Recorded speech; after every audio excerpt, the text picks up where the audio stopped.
The October's rain came down in sheets against the windows of Thornfield Estate, each droplet a tiny You look percussion so against beautiful. glass I love that you had so witnessed much. 2 centuries I of love you American too, history. forever. Inside the master bedroom This on the defiance third floor, ends now. a You will different comply. kind of storm Or was what? brewing. You have no power One here. that would Please, let's strip be away reasonable. everything Reason is a Gideon luxury. Thornfield thought Listen he knew carefully. about loyalty, Disobedience love, will not be and the true tolerated. measure The of a man's consequences will worth. be severe. Gideon lay motionless beneath Egyptian cotton sheets that suddenly felt like burial shrouds. His powerful frame reduced to trembling weakness by a fever that had consumed him for 3 days straight. At 42, he had commanded soldiers in the Gulf War, built a financial empire worth $2.3 billion, and negotiated deals that shaped markets across 3 continents. None of that mattered now. The thermometer on his nightstand read 104.2 degrees and climbing. Dr. Samuel Lockwood emerged from the bedroom with the grave expression of a man delivering a death sentence he couldn't quite articulate. His medical bag hung heavy in his hand, weighted down not by instruments, but by inadequacy. In the hallway outside, what remained of the Thornfield family had gathered like vultures, circling something not yet dead but close enough to make the waiting worthwhile. Dominic Thornfield stood with his back against the mahogany paneling, his arms crossed over his chest in a posture that spoke of defense rather than concern. At 45, he carried himself with the bearing of a man who had once been heir to everything and now owned only his resentment. Beside him, his wife Charlotte maintained a careful distance from the bedroom door, as if whatever afflicted Gideon might leap out and contaminate her designer dress. Well, Dominic's voice cut through the hushed whispers of the assembled staff. What's your assessment, Doctor? Dr. Lockwood set his bag down with deliberate care, buying himself a moment to choose words that wouldn't incite panic while still conveying the gravity of the situation. His condition continues to deteriorate. The fever shows no signs of breaking, and he's developed a persistent cough that concerns me greatly. His vital signs are unstable. He needs constant monitoring every hour through the night. Charlotte's hand flew to her throat, her diamond bracelet catching the light from the hallway sconces. Is it contagious? The question hung in the air like an accusation. Dr. Lockwood had been the Thornfield family physician for 20 years, long enough to recognize fear masquerading as prudence. I cannot rule it out, he admitted, watching their faces pale in real time. We simply don't know enough about the nature of his affliction to make definitive statements. It could be a rare infection. It could be. Then we should remove ourselves from immediate exposure. Charlotte's words came out in a rush, as if she'd been holding them back and they'd finally broken through her veneer of family loyalty. We can't risk bringing this home, exposing ourselves before we've even started our family. We've been trying for so long. Of course. Dominic agreed too quickly, relief flooding his features. We have that standing invitation to the Worthington estate in the Hamptons. It might be prudent to accept it, just until Gideon recovers. The presumption in that final word, recovers, rang hollow in the hallway's acoustics. Everyone heard it. No one challenged it. Doctor. Lockwood's jaw tightened, but he was too diplomatic to voice what every person in that corridor already knew.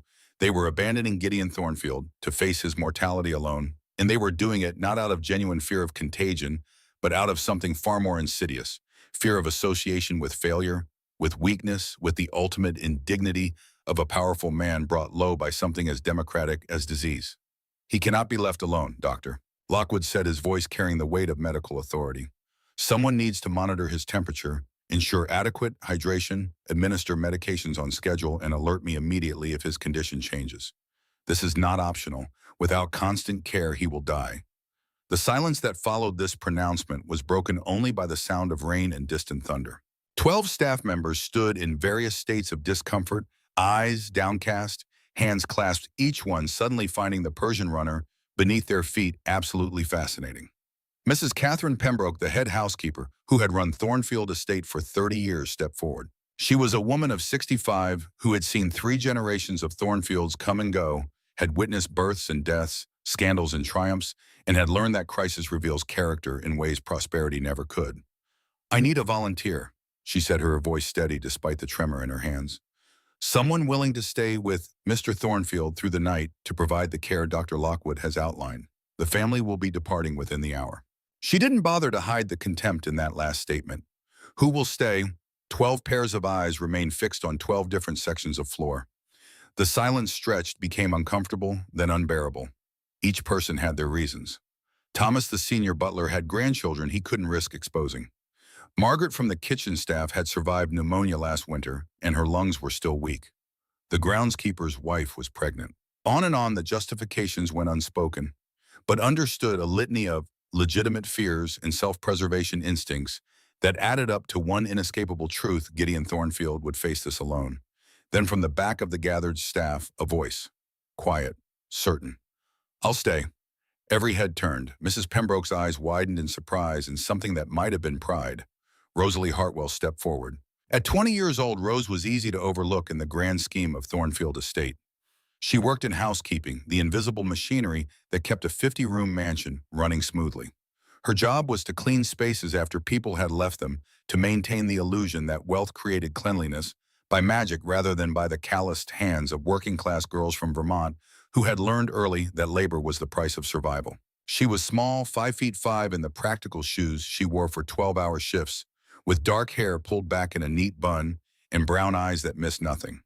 Her gray uniform marked her as staff as furniture, almost the kind of person the Thornfield family looked past rather than at, which was fine by Rose. Being invisible had its advantages.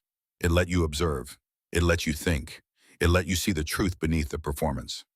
Mrs. Pembroke studied her for a long moment. Miss Hartwell, you understand the risk. Yes, ma'am. You understand that if this is indeed an infectious disease, you could become ill yourself, that we cannot guarantee you the same level of medical care that Mr. Thornfield receives. I understand. Then why? The question came from Charlotte Sharp with incomprehension. Why would you risk your life for an employer you barely know? Rose turned to face Charlotte Thornfield, and something in that gaze made the older woman take an involuntary step backward. When Rose spoke, her voice was soft, but carried a conviction that filled the hallway. My father used to say that character isn't what you do when people are watching Mrs. Thornfield. It's what you do when no one would ever know, when everyone else walks away.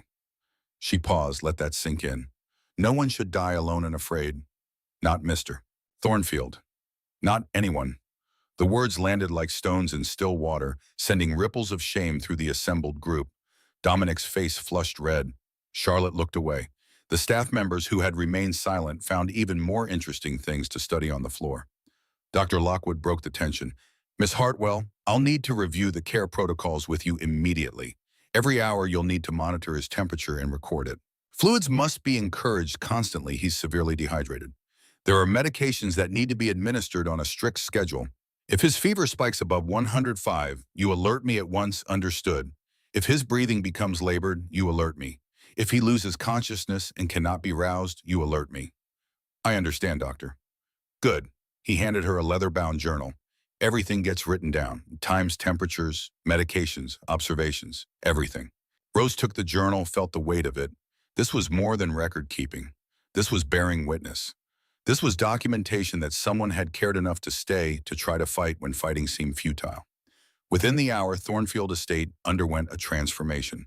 The Thornfield family departed in 2 black SUVs, their luggage loaded by staff who maintained professional expressions while mentally calculating the depths of this betrayal.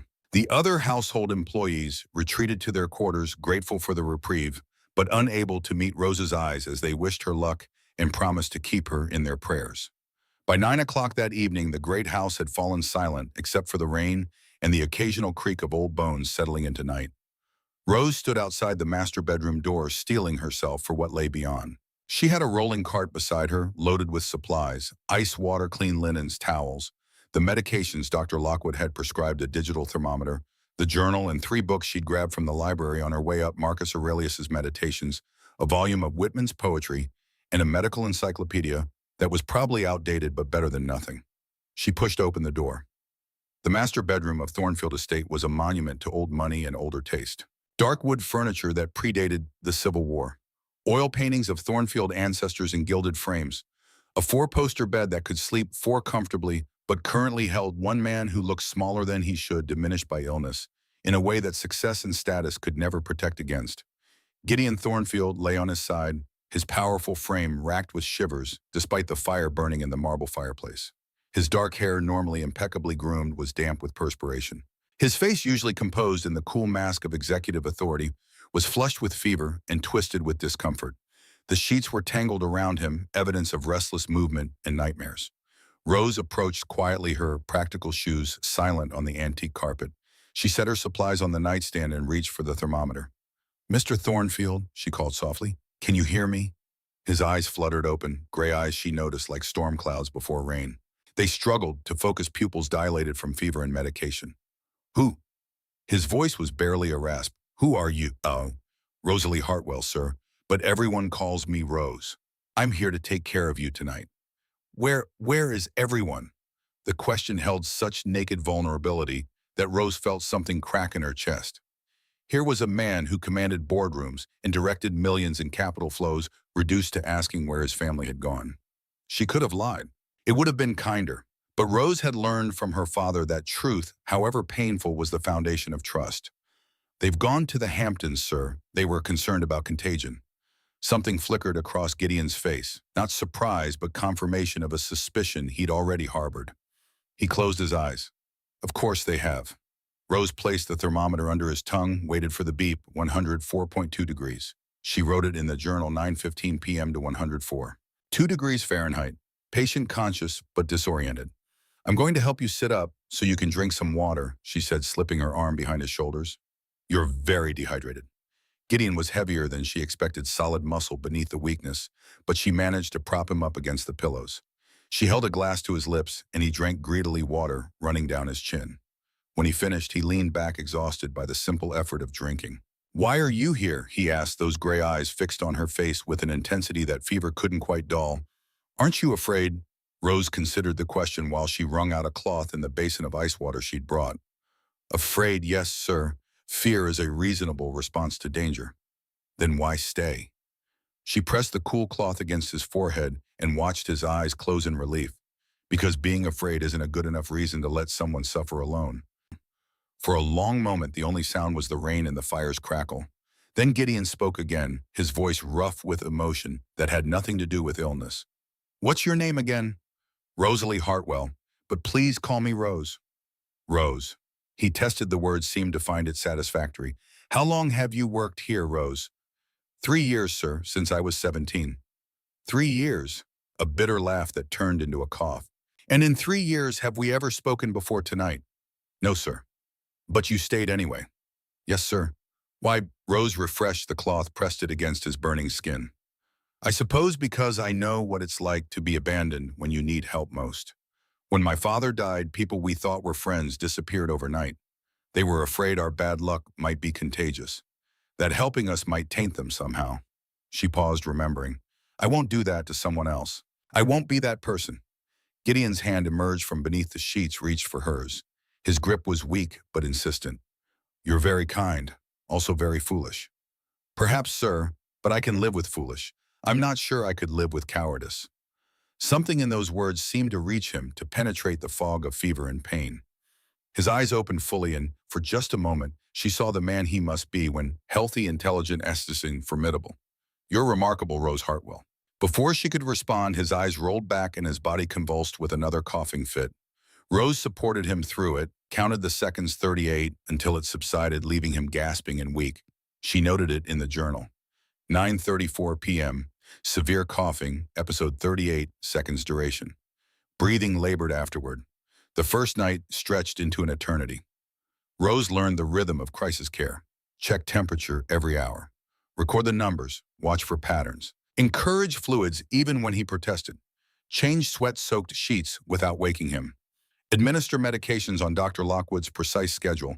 And most importantly, stay alert, stay present, be ready. Around 3 in the morning, Gideon's fever spiked to 104.8. Rose's hand hovered over her phone, ready to call Dr. Lockwood when Gideon began speaking. At first, she thought he was talking to her. Then she realized he was delirious, trapped in some fever dream conversation with people who existed only in his fractured mind. Isabel, he whispered, his voice breaking with grief. Isabel, I'm so sorry. I couldn't save you. I tried, I swear I tried, but the card... Rose didn't interrupt. She'd learned in her 3 years at Thornfield Estate that the staff knew things about the family that the family preferred to forget. Isabel Thornfield had died 5 years ago in a car accident on the Merritt Parkway. Some said it was icy roads. Some said she'd been drinking. Everyone agreed that Gideon had never recovered, that he'd buried his heart with his wife and never bothered to exhume it. Dominic, Gideon continued, his words as slurring together, you have to understand, I never wanted it, never wanted to be heir. That was your legacy, your birthright. Father only made me because you couldn't, because the accident. Rose's attention sharpened. This was family history she didn't know, secrets, spoken only in delirium's confessional. I would have given it all back. The company, the estate, everything. Just to have my brother back. Just to see you look at me without hatred in your eyes. The words dissolved into incomprehensible muttering, then silence. Rose refreshed the cool cloth, laid it across his forehead, and watched his breathing gradually slow and deepen. The fever was still dangerously high, but the crisis had passed. For now. She settled into the wingback chair beside the bed, the journal open on her lap, and allowed herself a moment to process what she'd heard. Gideon Thornfield wasn't the cold, distant CEO the staff whispered about. He was a man carrying profound guilt about inheriting a position that should have belonged to his brother. A man who had lost the woman he loved and never forgiven himself for surviving. A man who commanded billions but couldn't command the loyalty of his own family when he needed it most. Rose understood that kind of burden. When her father died, Elias Hartwell, master blacksmith of Stowe, Vermont, she had inherited not an empire but an impossible choice: stay in the town she loved and starve, or leave everything familiar and survive. She'd chosen survival, had come to Connecticut with nothing but a high school diploma and a recommendation letter from the local Presbyterian minister who taught her accounting from library books because the public school couldn't afford a business teacher. 3 years of invisibility. 3 years of cleaning rooms and polishing silver and existing in the margins of wealth so vast it became abstract. 3 years of watching Gideon Thornfield from a distance, noting small acts of decency that he probably didn't realize anyone witnessed, the way he always thanked the staff by name, the Christmas bonuses that were actually meaningful, the college fund he'd quietly established for Mrs. Pembroke's granddaughter. Now sitting in the 3 a.m. silence of crisis, Rose realized she'd been wrong about one thing: Gideon Thornfield wasn't distant because he was cold. He was distant because distance was safer than connection, because everyone he'd ever loved had either dated or abandoned him, and isolation was simply self-preservation by another name. Well, Rose Hartwell had never been particularly good at self-preservation. She pulled Marcus Aurelius from the cart, opened it to a random page, and began to read aloud, her voice soft but steady in the darkness. You have power over your mind, not outside events. Realize this and you will find strength. Gideon stirred but didn't wake. Rose continued reading through the Stoic philosophy her father had loved, through the observations about mortality and meaning, and the ultimate futility of fearing what cannot be controlled. Somewhere around page 40, she heard Gideon's breathing change, felt him listening, even in his compromised state. She read until dawn broke over Connecticut, painting the windows gold, and Rose baptizing them both in light that promised nothing except another day, another chance, another hour of holding death at bay through sheer stubborn refusal to surrender. At 6 a.m., Mrs. Pembroke knocked softly and entered with fresh coffee and breakfast rolls. She took one look at Rose, still in yesterday's uniform, dark circles under her eyes, the medical journal filled with neat, hourly entries, and understood everything that needed understanding. How is he? Stable, fever still high but not climbing. He's sleeping naturally now. Mrs. Pembroke set down the tray and placed a hand on Rose's shoulder. You should rest, child. I can watch him for a few hours. No, Rose's voice was gentle but immovable. I told him I would stay. I'm staying. The older woman studied her for a long moment, then nodded. You're your father's daughter, aren't you? Elias Hartwell had that same stubborn streak. Once he committed to something, heaven and earth couldn't move him. You knew my father. Met him once 15 years ago. He shod Mr. Thornfield Sr.'s horses when they visited Vermont for the summer. Refused to overcharge just because they were wealthy. Said a fair price was a fair price and integrity wasn't negotiable. Miss Pembroke smiled. Your father would be proud of you, Rose. The words unlocked something in Rose's chest, something she'd kept carefully sealed since the day she'd scattered her father's ashes in the Lamoille River. Tears burned her eyes, but she blinked them back. There would be time for grief later. Now was for the living. Mrs. Pembroke left. Rose drank her coffee, black and bitter, ate a roll without tasting it, and returned to her vigil. The sun climbed higher, the rain stopped. The estate came alive with the distant sounds of staff beginning their routines, the world continuing, despite the crisis contained in this one room.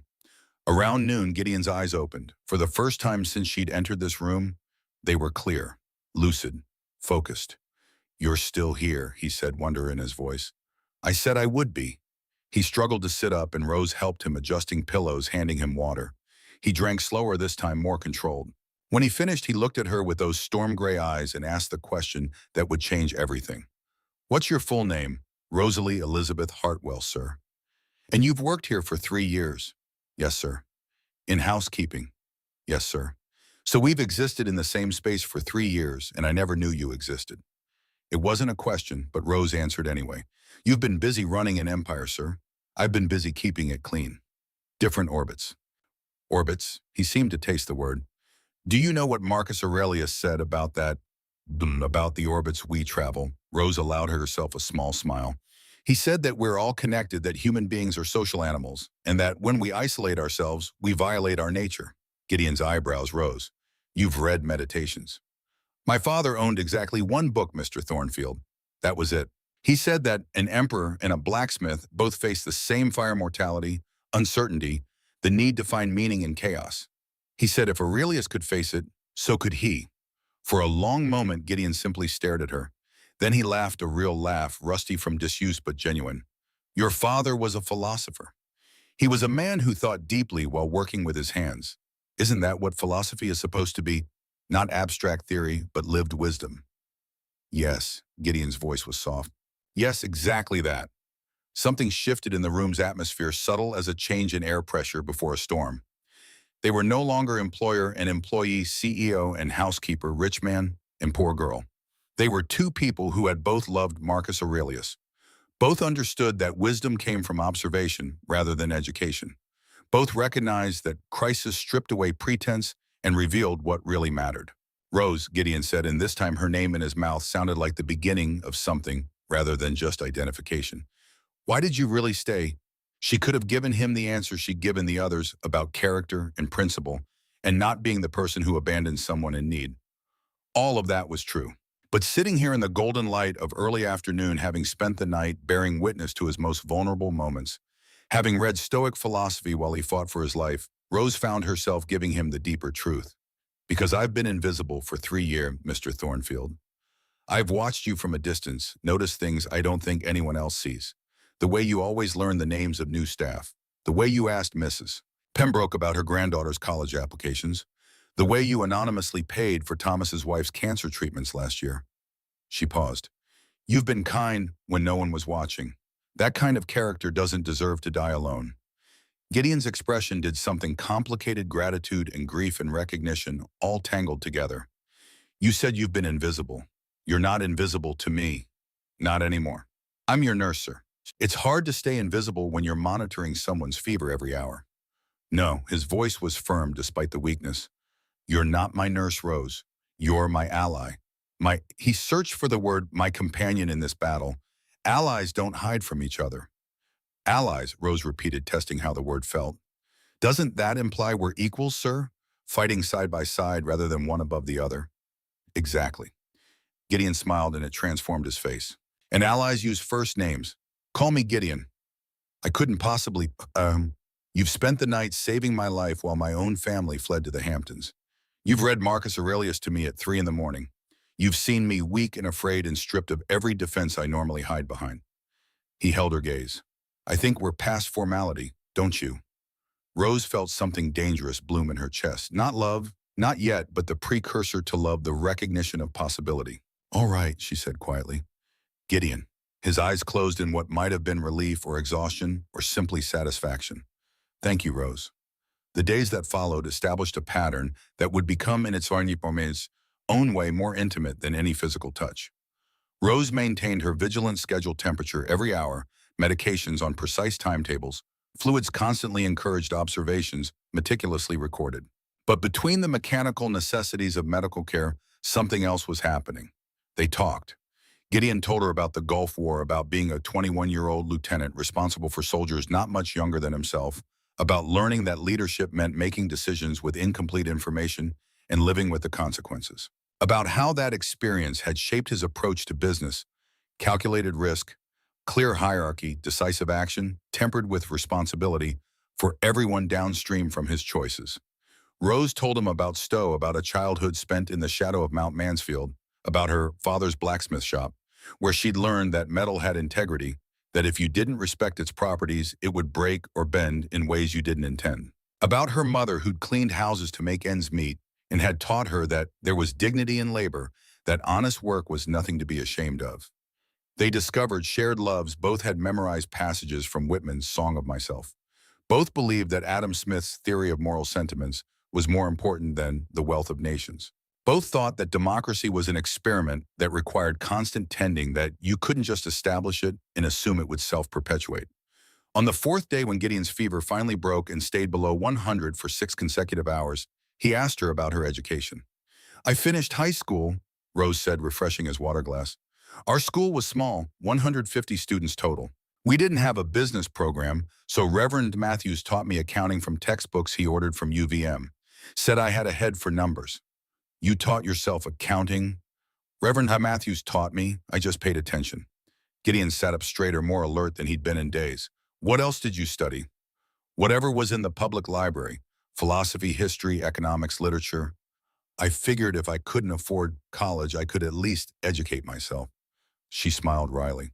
"My father used to say that being poor limited your resources, not your mind. That learning was free if you were willing to work at it." "Your father was right, madame." Gideon paused, clearly choosing his words carefully. "Rose, would you do something for me?" "Of course. There's a file on my desk downstairs. The quarterly report from Thornfield Capital. Would you bring it up?" And he hesitated. "Would you look at it? Tell me what you see." Rose studied his face, trying to understand what he was really asking. "You want my opinion on your quarterly report?" "I want to know if you can read a financial document and extract meaning from it. Call it curiosity about whether Reverend Matthews taught you as well as I suspect he did." It felt like a test, though Rose couldn't determine what she was being tested for. She retrieved the report, a bound document 40 pages long, dense with numbers and charts and projections. She settled back into her chair and began to read, while Gideon watched her with those gray eyes that missed nothing. 15 minutes later, she looked up. "Your CFO is either incompetent or lying to you." Gideon's expression didn't change, but something flickered in his eyes. "Explain." Page 17, the liability section. "The numbers don't balance with the asset projections on page 12.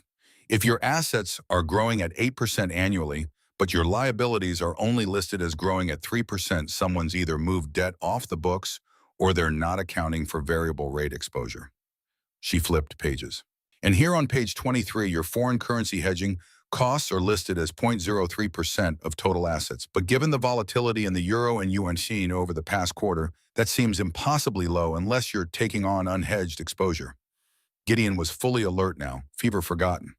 "How do you know about currency hedging?" "Read a book called When Genius Failed, about long-term capital management. Learn that derivatives and leverage can kill you if you don't understand the risks." Rose closed the report. "I could be wrong. I'm sure your CFO knows more than I do. But the numbers feel optimistic, like someone's painting a prettier picture than reality supports." For a long moment, Gideon said nothing. Then he reached for his phone on the nightstand, scrolled through contacts, and called someone named Harrison Wickham.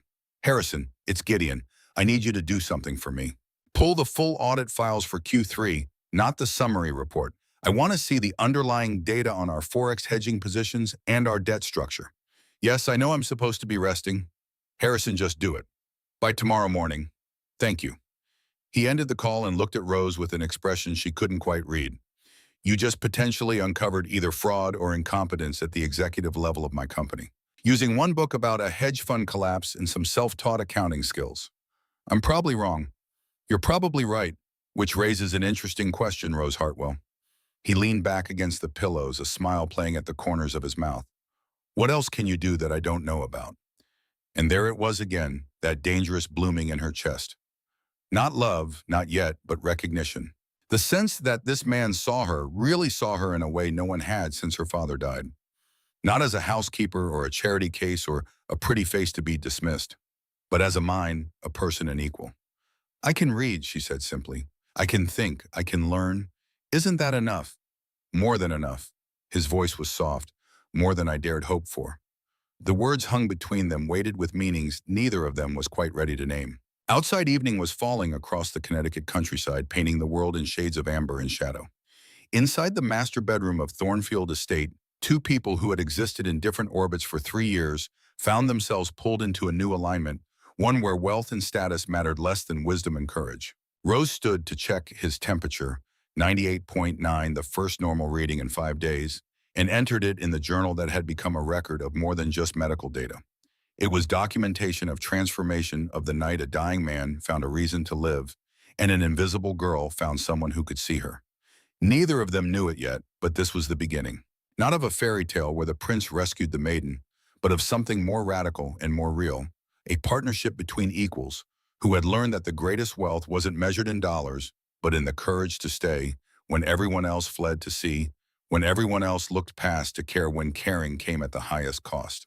Gideon watched Rose move through the evening routine with practiced efficiency and thought about orbits, about isolation, about the stoic wisdom that said, we violate our nature when we separate ourselves from connection with other human beings. For 5 years since Isabel's death, he'd existed in exactly that kind of violation alive, but not living functioning, but not feeling surrounded by people, but profoundly alone. Rose had changed that in 5 days. Not by trying to fix him or save him or complete him, those romantic notions that always left someone diminished, but simply by refusing to abandon him, by treating him like a human being rather than an icon of wealth and power, by matching his intelligence with her own and not apologizing for it. Rose, he said as she prepared to settle in for another night of vigil. Yes, thank you, not just for staying, for seeing me. She met his eyes and understood everything he meant by that. You're welcome, Gideon. And for what it's worth, you see me too. That night, for the first time in 5 years, Gideon Thornfield slept without nightmares, watched over by a girl from Vermont who had learned from Marcus Aurelius that the impediment to action advances action, and who had decided that the greatest impediment, fear, was no match for the simplest advancement, compassion. Morning arrived on the 8th day of Gideon Thornfield's illness, with the kind of crystalline autumn clarity that made Connecticut famous, all golden light and sharp edges, the kind of weather that promised new beginnings or brutal endings depending on which side of fortune you stood. Inside the master bedroom, Gideon sat propped against pillows, his fever finally broken, and staying broken, eating actual food for the first time in over a week. Scrambled eggs in toast, simple fare that tasted like resurrection. Rose stood by the window pretending to examine the grounds while actually stealing glances at the man who had become, over the course of 7 days and nights, something more than an employer and not quite yet something she dared name. The morning light caught in her dark hair, transforming it from brown to auburn, and Gideon found himself noticing details he'd been too sick to register before: the stubborn set of her jaw, the intelligence in her eyes, the way she carried herself with a dignity that had nothing to do with status and everything to do with self-respect. You should go rest, he said, setting down his fork. You've barely left this room in a week. I'm fine. Rose, you're exhausted. I can see it in... The bedroom door burst open without warning, the crash of wood against wall loud enough to make Rose jump, and Gideon's hand instinctively reached for a phone that wasn't there. Dominic Thornfield stood in the doorway, Charlotte close behind him, both dressed in the carefully casual attire of people who'd spent a week at the Hamptons pretending their consciences weren't screaming. Gideon. Dominic's voice carried relief and something darker underneath: suspicion, maybe, or resentment that his brother had survived, despite the family's abandonment. Dr. Lockwood called and said your fever had broken. We came as soon as we heard. How considerate. Gideon's voice could have frozen water. Only 8 days late. Charlotte's eyes landed on Rose, still standing by the window in her gray housekeeping uniform, and something ugly flickered across her features. You're the girl who stayed, the housekeeper. Rosalie Hartwell, ma'am. Yes. Well, Charlotte's tone managed to convey both gratitude and dismissal in 2 syllables. I'm sure the family appreciates your service. You may go now. We'll take over Mr. Thornfield's care.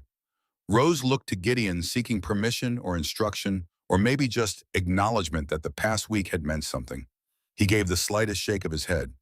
Miss Hartwell stays, he said quietly. In fact, Dominic, I need to speak with you privately. Charlotte, perhaps you could wait in the... Anything you need to say to Dominic can be said in front of me. Charlotte interrupted, her voice sharp. We're family. Are you... The question hung in the air like an accusation, because family doesn't abandon each other to die alone. Family doesn't flee at the first sign of inconvenience. Dominic's face flushed red. That's not fair. We were protecting our future following medical advice. You were protecting yourselves. Gideon's voice remained level, which somehow made the words more devastating. From association with weakness, with failure, with the ultimate indignity of a powerful man brought low by something as democratic as disease. Gideon. Miss Hartwell stayed. He gestured to Rose, who wished desperately that she could disappear, that she'd left when Charlotte had dismissed her, that she was anywhere but trapped in this family confrontation. A 20-year-old housekeeper with no medical training, no insurance, no safety net of any kind. She stayed through 7 days and nights when my own brother couldn't manage 7 hours. So forgive me if I'm having difficulty recognizing who my family actually is. The silence that followed could have cut diamonds. Charlotte's mouth opened and closed without sound. Dominic's hands clenched and unclenched at his sides.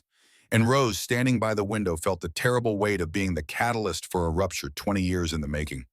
Then Dominic's eyes sharpened, sweeping from Gideon to Rose and back again, and Rose saw the exact moment realization struck him.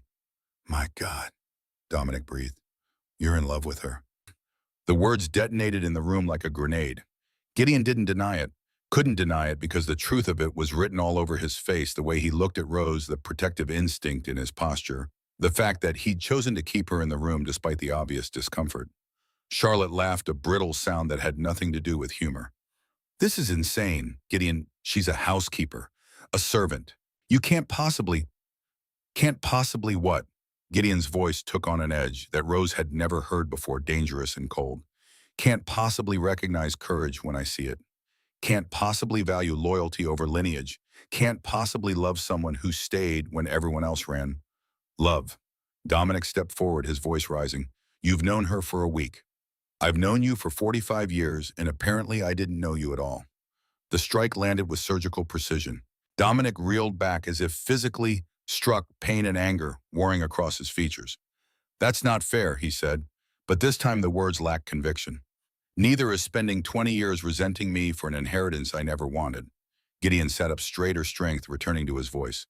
Neither is blaming me for an accident that wasn't my fault. Neither is making me pay for the crime of surviving when your injury ended your chance at being heir. Rose realized with dawning horror that she was witnessing something private, something that should have been said decades ago in therapy or over drinks or anywhere but here now with her as an unwilling audience. She moved toward the door, desperate to escape, but Gideon's voice stopped her. Don't go, Rose. Please. It was the please that did it, the vulnerability in that single word. She stayed. Dominic's face had gone white. You think I wanted to resent you? You think I enjoyed spending 20 years watching you run the company that should have been mine, marry the woman I... He stopped, seemed to realize he'd said too much. The woman you what, Dominic? Nothing, forget it. But Gideon was on his feet now, illness forgotten in the surge of adrenaline and long-suppressed truth. Say it. For once in your life, say what you actually mean instead of hiding behind passive-aggressive comments and cold shoulders. Fine, Dominic exploded. I was going to marry Isabel before the accident, before everything. I was going to propose to her at the company's annual gala. But then the accident happened, and Father decided you would be heir instead, and suddenly Isabel was interested in you instead of me. So yes, I resented you. I resented that you got everything, the company, the woman I loved, the life that should have been mine. The confession fell into silence heavy enough to bend steel. Rose stood frozen by the door, horrified and fascinated by this family mythology being torn open and examined in the harsh light of truth. Gideon's voice, when it came, was barely a whisper. I didn't know about you and Isabel. She never said, of course she didn't, because by the time I could have told you, you were already in love with her and she with you, and what was I supposed to do? Be the bitter cripple who tried to ruin his brother's happiness? Dominic laughed without humor. I'm not that much of a villain. You're not a villain at all. Gideon moved toward his brother, unsteady on feet that hadn't carried weight in over a week, but determined. You're a man who was dealt an unfair hand and did the best he could with it. But Dominic, I can't keep paying penance for accidents of fate. I didn't cause your injury. I didn't steal Isabel from you. She made her own choice. And I won't apologize for the fact that the universe is fundamentally indifferent to what we think we deserve. Is that Marcus Aurelius talking, or you? Both. Same thing, really. Gideon swayed slightly, and Rose moved instinctively to support him, her arm around his waist. He leaned into her without hesitation, and the gesture, casual, intimate, trusting, told Dominic and Charlotte everything they needed to know. Charlotte found her voice first. Gideon, people are going to talk. The staff, the board, everyone. A CEO of a multi-billion-dollar company doesn't just fall in love with the help. Then they'll talk. Gideon's arm was around Rose's shoulders now, and she could feel him trembling with exhaustion and emotion. I've spent 5 years caring what people thought, doing what was expected, maintaining appearances, while dying inside. I'm done with that. Rose showed me something these past 7 days that I'd forgotten was possible. What? Dominic asked, and for the first time there was genuine curiosity rather than accusation in his voice. That someone could see me, not the CEO, not the Thornfield heir, not the tragic widower. Just me, weak and afraid and stripped of every defense I normally hide behind. And instead of being repulsed, instead of running, she stayed. He looked down at Rose and the expression on his face made her chest constrict. Do you have any idea how rare that is to be truly seen and not rejected? Rose did know, because in the quiet hours of those 7 nights, reading philosophy and monitoring temperatures and bearing witness to his most vulnerable moments, she had been seen too. Not the housekeeper, not the poor girl from Vermont, not the charity case to be dismissed, but someone whose mind mattered, whose opinions had value, whose presence was wanted rather than merely tolerated. I'm not going to apologize for loving her, Gideon said, and the certainty in his voice sent something like electricity through Rose's entire body. Not to you, not to the board, not to anyone. And if that makes me unfit to run Thornfield Capital, if that costs me everything I've built, then so be it. I'd rather have one true thing than 100 prestigious lies. Charlotte made a sound of frustration and disbelief. You're willing to throw away everything. Your position, your reputation, the company, your family built over 2 centuries. I'm willing to choose differently than I've chosen before. I'm willing to prioritize people over prestige. I'm willing to stop. Rose's voice cut through the rising tension, quiet but absolute. Everyone turned to look at her. Just stop. She stepped out of Gideon's embrace, put space between them, and when she spoke, her voice shook with emotion she could no longer contain. You're talking about me like I'm a decision to be made, like I'm some kind of test of your principles. But I'm a person, not a symbol, and this, she gestured at the space between them, at the invisible thing that had grown in 7 days and nights. This can't happen. Rose, no, listen to me. She forced herself to meet Gideon's eyes, to not look away from the hurt and confusion she saw there. I heard what you said in your delirium. About Isabel, about never being able to save her, about Dominic, about taking what should have been his. You carry guilt about everything and everyone, and I won't be another weight on that burden. You're not. I will be, because they're right. She gestured to Dominic and Charlotte. People will talk. The board will question your judgment. Your business relationships will be affected. In 5 years from now, 10 years, 20, you'll wake up and realize that choosing me cost you everything you spent your life building. You'll resent me for it, even if you don't mean to. And I can't, her voice broke. I can't watch you come to hate me for loving you. The confession slipped out before she could stop it. Loving you. The words hung in the air, impossible to unsay, terrible in their honesty. Gideon moved toward her, but Rose backed away, maintaining distance like a moat. I'm going to pack my things, she said, speaking quickly before her courage failed. Mrs. Pembroke will find someone else to monitor your recovery. Dr. Lockwood says you're past the crisis point. You don't need me anymore. That's not true. It is true. You needed someone to stay when you were dying. I stayed. But now you're going to live, and that means going back to your real life. The one where I don't belong. Rose turned and walked to the door, her back straight, despite the tears streaming down her face. She had her hand on the doorknob when Gideon's voice stopped her one last time. Rose Hartwell, you are the most stubborn, self-sacrificing, maddeningly principled person I have ever met. She didn't turn around. I learned from the best. Marcus Aurelius said that the impediment to action advances action. My leaving is the impediment that allows you to act freely. To choose your empire, your family, your legacy. To choose what's right instead of what feels good in the moment. And if I choose you anyway. Now she did turn, and the look on her face nearly broke him. Then I would spend the rest of my life knowing I was the reason Gideon Thornfield threw away his empire for a girl from Vermont who cleans houses for a living. I would know that every business deal you lost, every relationship that soured, every whisper behind your back was because of me. And Gideon, I love you too much to let that happen. With that, she left, walked out of the master bedroom, down the hallway, up the servants' stairs, to her small room in the estate's east wing. Packed her belongings into the same battered suitcase she'd arrived with 3 years ago. Left a letter for Mrs. Pembroke thanking her for the opportunity and recommending Sarah from laundry for promotion. Walked out of Thornfield Estate at 3 o'clock on an October afternoon so beautiful it hurt. She made it to the bus stop on the main road, sat on the bench with her suitcase beside her, and finally allowed herself to completely fall apart. Great heaving sobs that shook her entire body. Grief for a relationship that had barely begun before ending, for a future she'd glimpsed, but could never have for the impossibility of loving someone from a different world. The bus to New York City came 20 minutes later. Rose boarded it without looking back at the estate on the hill at the window of the master bedroom, where a man who loved her was reading the letter she'd left tucked into the medical journal. The letter said, Gideon, Marcus Aurelius wrote, "The impediment to action advances action. What stands in the way becomes the way. I am the impediment standing in the way of your full life, your business, your family, your legacy. So I'm removing myself from the equation. You told me that allies fight side by side, not one above the other.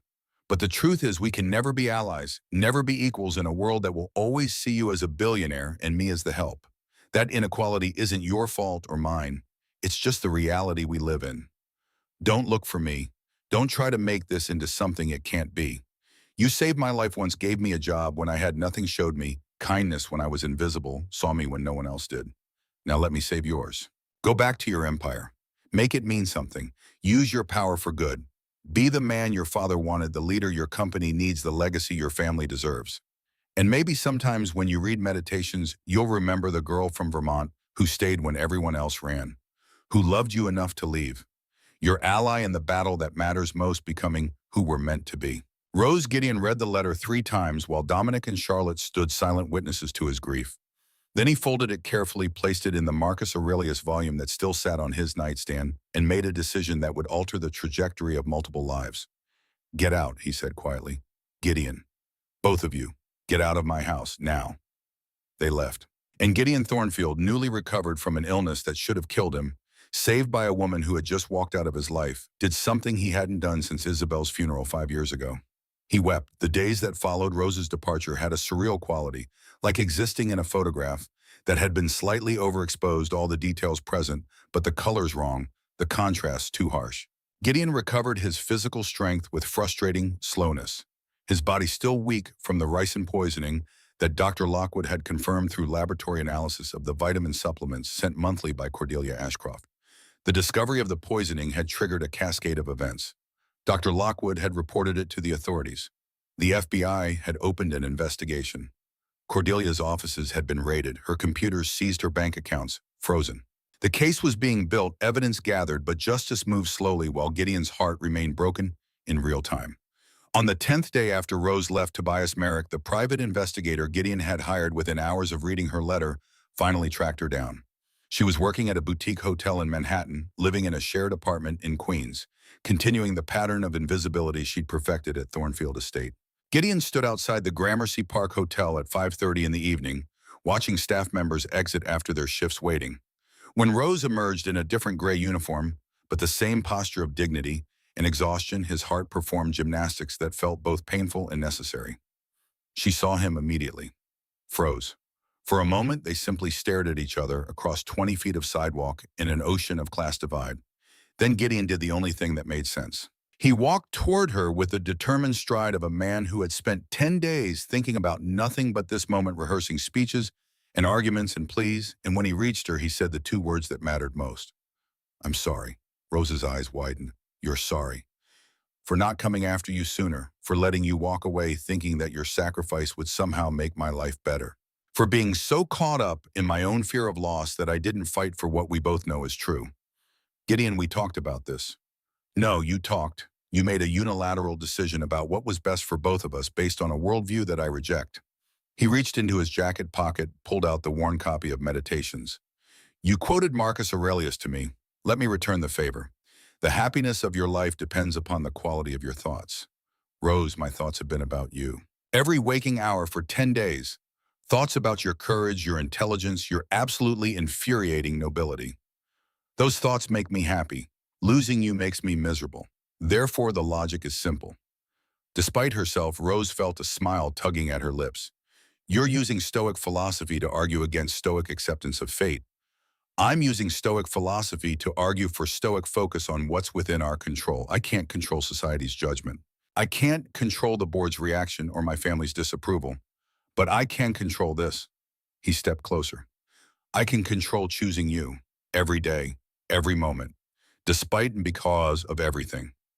And your company, your legacy, becomes meaningless without someone to share it with. John Stuart Mill wrote that the highest form of happiness comes from partnership between intellectual equals, not master and servant, not protector and protected, but two minds challenging and elevating each other. He held her gaze. You are my intellectual equal, Rose. You've proven that a dozen times over. And I'm asking you not as a billionaire to his housekeeper, but as one human being to another who sees the world with equal clarity, be my partner. Rose felt tears burning behind her eyes. What are you saying? I'm saying that I'm in love with you, that I want to spend the rest of my life reading philosophy with you and arguing about economic theory and building something that matters. I'm saying that if society disapproves, we'll change society. If the board objects, we'll convince them or find new board members.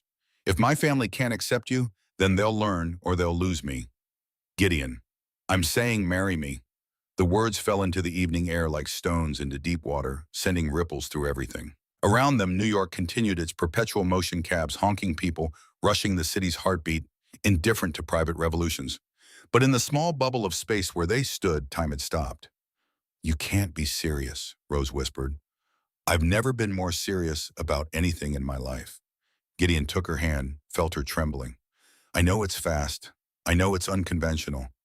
I know that people will judge and question and doubt. But Rose, I also know that you are the person I want beside me when I rebuild Thornfield Capital into something that actually matters. When I testify against Cordelia Ashcroft. When I figure out what legacy actually means beyond just accumulating wealth. I need your mind, your perspective, your relentless insistence on doing what's right even when it costs everything. I can't, Rose's voice broke. Gideon, I'm 20 years old. I clean hotel rooms. I don't know how to be a billionaire's wife. Good, because I don't need a billionaire's wife. I need Rose Hartwell, who reads Marcus Aurelius and catches accounting fraud and stays when everyone else runs. I need you exactly as you are. But I'll have to change. Learn how to navigate your world, attend your events, meet your expectations. Then we'll change together. I'll learn from you how to see beyond wealth, how to value character over credentials, how to stay grounded in what actually matters. This isn't about me elevating you to my world, Rose. It's about us building a new world together, one where merit matters more than pedigree, where courage counts more than capital, where two people who think deeply can matter more than two people who simply look appropriate together. Rose searched his face looking for doubt or hesitation, or the kind of romantic delusion that would crumble under reality's weight. What she found instead was certainty. The same certainty that had built a multi-billion-dollar company from calculated risks and decisive action. I have conditions, she said, her voice steadying. Name them. First, I work. I contribute. I'm not decoration or a trophy or someone you rescue from poverty. We're partners in everything, or we're partners in nothing. Agreed. Second, we establish a foundation. In my father's name, for working-class education for kids who can't afford college but have minds that deserve development. Already planned on it. Third, Rose took a deep breath. You never apologize for choosing me, not to your family, not to your board, not to anyone. If we do this, we do it without shame, without hedge, without treating our relationship like it's something that needs explaining. We're equals or we're nothing. Gideon smiled, and it was like sunrise breaking across his face. Rose Hartwell, you are extraordinary. Yes, to all of it. Yes. Then yes, she whispered. God help us both, yes. He kissed her there on the sidewalk outside a Manhattan hotel in full view of anyone who cared to look, and Rose Hartwell discovered that happiness could feel terrifying, and right simultaneously that choosing love over security was both the bravest and most foolish thing she'd ever done, and that sometimes the impediment to action really did advance action in ways Marcus Aurelius probably never imagined. When they finally broke apart, Rose laughed through her tears. You know this is going to be a disaster, right? The scandal, the judgment, everything they said would happen. Probably. Gideon kept his arms around her, unwilling to let go. But it will be our disaster, faced together, as allies, as equals, as partners in the truest sense. He pulled back slightly, became serious. Rose, I won't lie to you. The next few months are going to be brutal. The board will fight this. Cordelia's trial will be public and ugly. Your life will be dissected by people who've decided you're a gold digger before they've ever met you. But I promise you this, I will stand beside you through all of it. I will defend you, protect you, and remind you every single day that you are not the problem their prejudice is. I know. Rose squared her shoulders, felt something like steel forming in her spine. My father used to say that iron is tested by fire. Well, I come from a long line of blacksmiths. I can handle the heat. I know you can, but you shouldn't have to handle it alone. A voice interrupted them. Mr. Thornfield. They turned to find a man in his late 40s, distinguished looking, in an expensive suit, watching them with an expression that managed to be both amused and concerned. Harrison Wickham, Gideon said, surprised. What are you doing here? Following you, actually. You've been ignoring my calls for 3 days, so I decided to track you down in person. Harrison's eyes moved to Rose, assessing. This must be the young woman who caught the accounting irregularities in our Q3 report. Rose flushed. I could have been wrong. You weren't. Thomas Richardson has been moving debt off the books for 18 months, trying to hide losses from currency speculation that went south. We've asked for his resignation. He'll also be testifying against Cordelia Ashcroft in exchange for immunity from prosecution. Harrison extended his hand to Rose. Harrison Wickham, member of Thornfield Capital's board of directors, and I owe you a significant debt of gratitude, Miss Hartwell. Rosalie Hartwell. Well, Miss Hartwell, you've saved this company from what could have been a catastrophic scandal. If that debt had come to light during a routine audit, the regulatory fallout would have been severe. He looked at Gideon. She has a remarkable eye for detail. She has a remarkable mind, period. Gideon's pride was evident. Harrison, I need to tell you something. Rose and I are getting married. To his credit, Harrison Wickham didn't blink. I see. And how soon are we talking? As soon as possible. I thought as much. Harrison sighed. Gideon, you know I have enormous respect for you. You've tripled the company's value in 10 years, navigated the financial crisis better than most of our competitors, built a reputation for integrity in an industry not known for it. But this, he gestured between them, this is going to create problems. I know. The board will have concerns, not about Miss Hartwell personally, he added quickly, seeing Rose's expression, but about optics, about judgment, about the speed of things. Then they can voice those concerns at the next meeting. But Harrison, I need you to understand something. This isn't negotiable. I'm not asking for permission or approval. I'm informing you of a decision I've made about my personal life. Harrison studied them both for a long moment. Then surprisingly, he smiled. Do you know what convinced me to invest in Thornfield Capital when you first took over the company? My business plan. Your willingness to make unconventional decisions based on data rather than convention. Everyone said moving into emerging markets in 2010 was too risky. You saw the opportunity and took it. Everyone said focusing on sustainable energy was premature. You saw the trend and positioned us perfectly. You've always been willing to see what others miss and act on it decisively. He looked at Rose. I suspect you've seen something in Miss Hartwell that others are missing. And given your track record, I'm inclined to trust your judgment. Thank you, Harrison. Don't thank me yet. I said I trust your judgment. I didn't say the board will. If you want this to work, if you want to marry Miss Hartwell without losing your position, you're going to need to make a case. Not an emotional case, but a practical one. Rose spoke up, her voice quiet but firm. Then let me make it. Both men turned to look at her and, I'm sorry. You said Mr. Thornfield needs to make a case for why this marriage makes sense from a business perspective. But that puts him in the position of defending me like I'm a liability that needs explaining. I won't start this partnership by being someone's burden. She looked at Gideon. If I'm going to be your equal, I need to prove I can stand on my own. Let me present to the board. Gideon's eyebrows rose. Rose, you don't have to. Yes, I do. You said we're partners. Partners contribute equally. Partners don't hide behind each other. She turned to Harrison. Give me 1 hour with your board. Let me show them what I can do, what I can bring to Thornfield Capital beyond just being Gideon's wife. If after that presentation they still think I'm a gold digger or a liability, I'll walk away, but at least let me try. Harrison looked at Gideon. Is she always like this? Maddeningly principled and impossible to dissuade? Yes. Good. Harrison extended his hand to Rose again. Miss Hartwell, the next board meeting is in 12 days. I'll arrange for you to have a presentation slot. 1 hour as you requested. What will you present on? Rose had clearly been thinking about this because her answer came without hesitation. A proposal for the Hartwell Thornfield Education Foundation.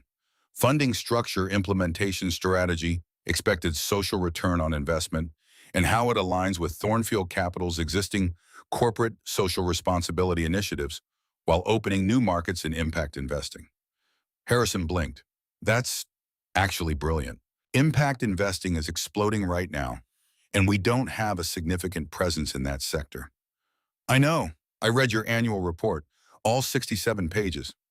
Rose smiled slightly. I also read about how your competitor Bridgewater is moving heavily into ESG funds and stealing market share from traditional investment firms. If Thornfield Capital created a foundation with real impact, not just charitable window dressing, but actual measurable outcomes in education, you could position yourselves as leaders in the next wave of conscious capitalism. Harrison stared at her for a long moment, then started laughing. Gideon, where did you find her? She found me when I was dying and everyone else had run away. Well, Harrison straightened his tie. I'll expect to see a full presentation deck by next Tuesday. Can you pull that together in 12 days?